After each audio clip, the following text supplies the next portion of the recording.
গ্রামীণ পরিবেশ দেখলে অন্যরকম শান্তি লাগে। গাছ থেকে পেঁপে পেড়ে নিচ্ছি। পেঁপে দিয়ে তরকারি রান্না করব, ভর্তা বানাবো। ছোটোবেলার দিনগুলো মনে পড়ে যাচ্ছে, অনেক দিন পর গ্রামে আসলাম। এই হচ্ছে আমাদের গাছ, ছোট ছোট পেঁপে ধরে আছে। পেঁপে তুলতে চলে আসলাম গাছে। পেঁপে নিচ্ছি, পেঁপে পেরে নিলাম। তারপরে যে তালের আষাঢ়ি এগুলো বলে আমাদের তালের বিচি যেটা, সেগুলো মাটির নিচে পুঁতে রাখলে আপনার ভিতরে তালের ফুকা এগুলো বলে আর কি, সেগুলো রেখে দিয়েছিল আমার আম্মু। তো এগুলো এখন উঠিয়ে নিচ্ছি মাটির নিচ থেকে। এগুলো এখন কেটে খাবো আমরা।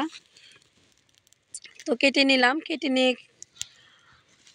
সবাই একসাথে মিলে বসে খেলাম, খুবই ভালো লাগলো। তারপরেই দেখেন গ্রামীণ পরিবেশ, একটু ভিডিও করে নিচ্ছি আপনাদের মাঝে শেয়ার করার জন্য। গেন্ডারি ক্ষেত, এগুলো হচ্ছে গেন্ডারি আখ যেটা বলে আর কি ঢাকার ভাষায়, গেন্ডারি। মানে অনেক বড় বড় ক্ষেত, আমাদের ক্ষেতও আছে এখানে। তো একটু ভিডিও করে নিচ্ছি। আর অনেকদিন পরে আসছি, ভালোই লাগতেছিল। বাড়ির সাইডে দিয়ে হাঁটাহাঁটি করছিলাম। আর এই হচ্ছে ডিপটি কল, এটা দিয়ে মাটির নিচ থেকে পানি ওঠানো হয়, মানে ফসল চাষ করার জন্য। ধান ক্ষেত, আপনার সবজি ক্ষেত যেটাই বলেন না কেন, এটা হচ্ছে ডিপ কল। তো এখান থেকে পানি দিয়ে, মানে খেতে পানি দিয়ে চাষ করে।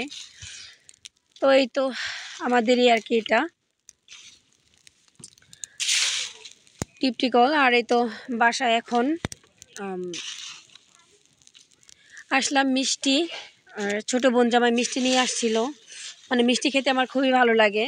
তো মিষ্টি খাওয়া দাওয়া করলাম। আর রান্না বান্না হয়েছে এখন লাউ শাক, বেগুনের বড়া, টমেটো, তারপরে হচ্ছে সালাদ, শসা, লেবু, করলা ভাজি, আর এখানে হচ্ছে মুরগির মাংস ভুনা। আর খাওয়া দাওয়া করলাম। তারপরে বিকালের টাইমের হচ্ছে নাস্তা আমাদের, চা, বিস্কিট, স্যান্ডউইচ, মানে যে যেটা খায় আর কি। চানাচুর সাথে টুস বিস্কিট, এগুলো দিয়ে বিকেলে চা নাস্তা করব। তারপরে আচ্ছা, আমার হাতে এটা কি কে বলতে পারবেন?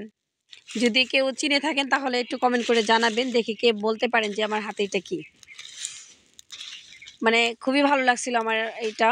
আর বাসার ছাদের উপরে ধান লাড়া হয়েছে। ধানের কাজ তেমন পারি না, আমার আম্মু বলতেছিল আর কি ধানগুলো একটু নেড়ে দিতে, তেমন পারি না আমি।